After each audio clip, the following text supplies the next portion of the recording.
وکفا وسلام علی عباده الذین اصطفى اما بعد فاعوذ باللہ من الشیطان الرجیم بسم اللہ الرحمن الرحیم فقرؤوا ما تیسر من القرآن سبحان ربک رب العزت عما یصفون وسلام علی المرسلین والحمد للہ رب العالمین اللہم صلی علی سیدنا محمد وعلی آل سیدنا محمد وبارک وسلم۔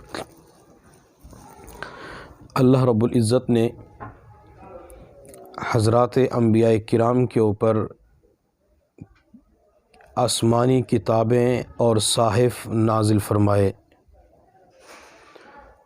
4 مشہور آسمانی کتابیں ہیں: تورات، زبور، انجیل اور قرآن عظیم الشان۔ میرے اللہ نے تورات حضرت موسیٰ علیہ السلام کے اوپر نازل فرمائی، زبور حضرت داؤد علیہ السلام کے اوپر نازل فرمائی، انجیل حضرت عیسیٰ علیہ السلام پر نازل فرمائی، اور قرآن مجید فرقان حمید احمد مجتبیٰ محمد مصطفیٰ صلی اللہ علیہ وسلم کے اوپر نازل فرمائی۔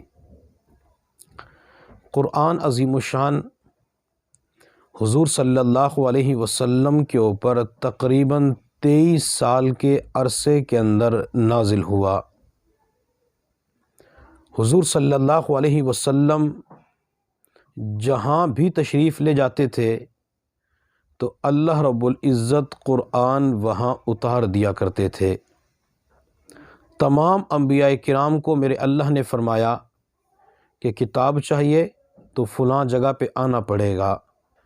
موسیٰ علیہ السلام کو تورات دینی تھی، اللہ نے موسیٰ کو کوہ طور پہ بلایا۔ اللہ نے داؤد علیہ السلام کو کتاب دینی تھی تو فلاں جگہ پہ بلایا۔ عیسیٰ علیہ السلام کو دینی تھی تو انہیں بلایا گیا۔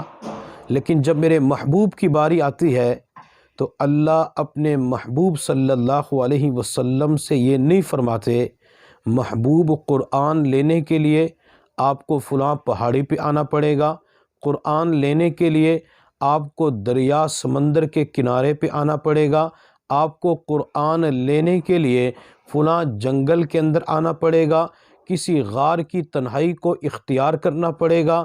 اللہ نے قطعاً یہ حکم نہیں دیا، بلکہ میرے محبوب صلی اللہ علیہ وسلم مکہ مکرمہ میں اللہ نے قرآن مکہ کے اندر نازل فرما دیا، میرے محبوب مدینہ طیبہ کے اندر اللہ نے قرآن مدینہ کے اندر نازل فرما دیا۔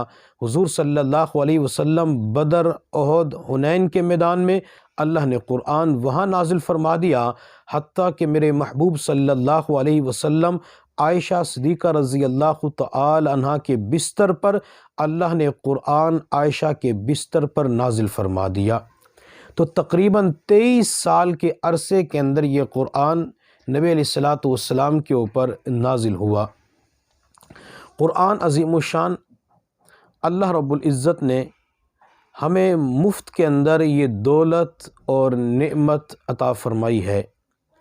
قرآن کی قدر و قیمت اور افادیت کے بارے میں انسان ان لوگوں سے جا کے پوچھے جو قرآن کی نعمت سے محروم ہو چکے ہیں، جن کے آباء و اجداد، جن کے بڑے دین کا کام کرنے والے، لیکن مال کی چمک اور دمک نے، غیروں نے ان کی نسلوں کو اپنے شکنجے کے اندر ایسا پھنسایا کہ وہ قرآن ہی سے محروم ہو گئے۔ قرآن نہ ان کی زندگیوں کے اندر، نہ قرآن ان کی گھر کی الماریوں کے اندر، نہ قرآن ان کے سینوں کے اندر۔ ہمارے اوپر تو اللہ کا بڑا احسان، کرم اور فضل ہے کہ ہم جہاں بھی جاتے ہیں اپنے ملک پاکستان کے اندر، ہمیں ہر جگہ قرآن بآسانی مل جاتا ہے۔ اگر ہم کسی اور شہر میں جاتے ہیں تو وہاں ہمیں قرآن مل جاتا ہے، ہم مسجد میں جاتے ہیں قرآن ہمیں وہاں مل جاتا ہے، کسی مدرسے میں جاتے ہیں تو ہمیں بے شمار قرآن مل جاتے ہیں۔ ہم بازار میں جاتے ہیں تو دکانوں سے نئے قرآن عظیم الشان مل جاتے ہیں، گھروں کے اندر ہوتے ہیں تو گھروں کے اندر کئی قرآن ہمارے پاس موجود ہوتے ہیں۔ تو یہ اللہ کا بڑا انعام، کرم اور فضل ہے کہ جس اللہ نے ہمیں یہ قرآن کی دولت عطا فرمائی ہے اور اس قرآن کے ساتھ جوڑا ہوا ہے۔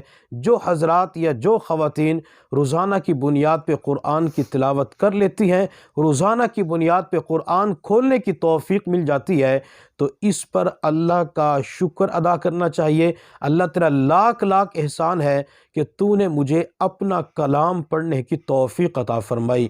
اللہ تو نے مجھے اپنا کلام سمجھنے کی توفیق عطا فرمائی۔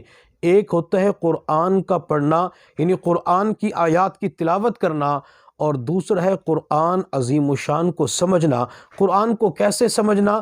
قرآن عظیم الشان کا ترجمہ پڑھا جائے، قرآن عظیم الشان کی تفسیر پڑھی جائے، ایک انسان اپنے اساتذہ کے پاس بیٹھ کے علم حاصل کرے، کسی عالم کے پاس جا کے انسان قرآن کا ترجمہ پڑھے، تفسیر پڑھے، یا انسان جو اپنے اکابرین کی تفاسیر لکھی ہوئی ہے تو انسان ان سے بھی استفادہ حاصل کر سکتا ہے۔ اگر انسان قرآن کو پڑھنا شروع کر دے، یعنی اس کو سمجھنا شروع کر دے، تو یہ قرآن انسان کی زندگی کے اندر انقلاب برپا کر دیتا ہے۔ میرے محبوب صلی اللہ علیہ وسلم نے ارشاد فرمایا کہ جو قرآن کی ایک آیت سیکھتا ہے، اللہ تعالیٰ اسے 100 نفلوں کا ثواب عطا فرما دیتے ہیں۔ اور دوسری جگہ میرے محبوب نے فرمایا کہ جو بندہ قرآن عظیم الشان کی آیت کو سمجھ لیتا ہے، یعنی علم کا باب سیکھ لیتا ہے، وہ قرآن کا ترجمہ پڑھ لیتا ہے، تفسیر پڑھ لیتا ہے، اس درس کے اندر وضو کا طریقہ سیکھ لیتا ہے، غسل کا طریقہ سیکھ لیتا ہے، تو میرے محبوب نے فرمایا اللہ تعالیٰ 1000 نوافل کا ثواب عطا فرما دیتے ہیں۔ اب آج کے دور میں 1000 نفل پڑھنے کے لیے انسان کو کئی گھنٹے درکار ہوتے ہیں، بعض مرتبہ انسان کے پاس فرصت بھی نہیں ہوتی۔ یہ 1000 نوافل پڑھنا انسان کے لیے مشکل ہوتا ہے، لیکن میرے محبوب نے بتلا دیا کہ تم علم کا باب سیکھ لو، ترجمہ پڑھو، قرآن کا تفسیر پڑھو، تم جتنی دیر تک سیکھتے رہو گے تمہیں کئی ہزار نوافل کا ثواب ملتا رہے گا۔ اور میرے اللہ نے اس قرآن کو آسان کیا ہے۔ وَلَقَدْ يَسَّرْنَا الْقُرْآنَ لِلذِّكْرِ، اللہ فرماتے ہیں کہ ہم نے اس قرآن کو آسان کر دیا ہے۔ اب قرآن کا پڑھنا بھی آسان ہے اور قرآن کا سیکھنا بھی آسان ہے، قرآن کا سمجھنا بھی آسان ہے۔ یہ اسی وقت ہو سکتا ہے جب انسان کے اندر طلب پیدا ہو جائے، انسان کے اندر تڑپ پیدا ہو جائے۔ جب انسان کے اندر طلب بھی ہوتی ہے، تڑپ بھی ہوتی ہے، ذوق و شوق بھی ہوتا ہے، تو اللہ تعالیٰ بندے کو یہ نعمت عطا فرما دیتے ہیں۔ اور قرآن عظیم الشان کے سیکھنے کا ایک فائدہ یہ ہوتا ہے کہ بندے کو نمازوں کے اندر حضوری کی کیفیت مل جاتی ہے، چونکہ علماء کرام اولیاء اللہ فرماتے ہیں کہ اگر تم نماز کے اندر خشوع خضوع چاہتے ہو تو جو کچھ پڑھ رہے ہوتے ہو تو اس کے معانی کی طرف تمہارا دھیان ہونا چاہیے، تمہیں پتہ ہونا چاہیے کہ ہم نماز کے اندر کیا پڑھ رہے ہیں۔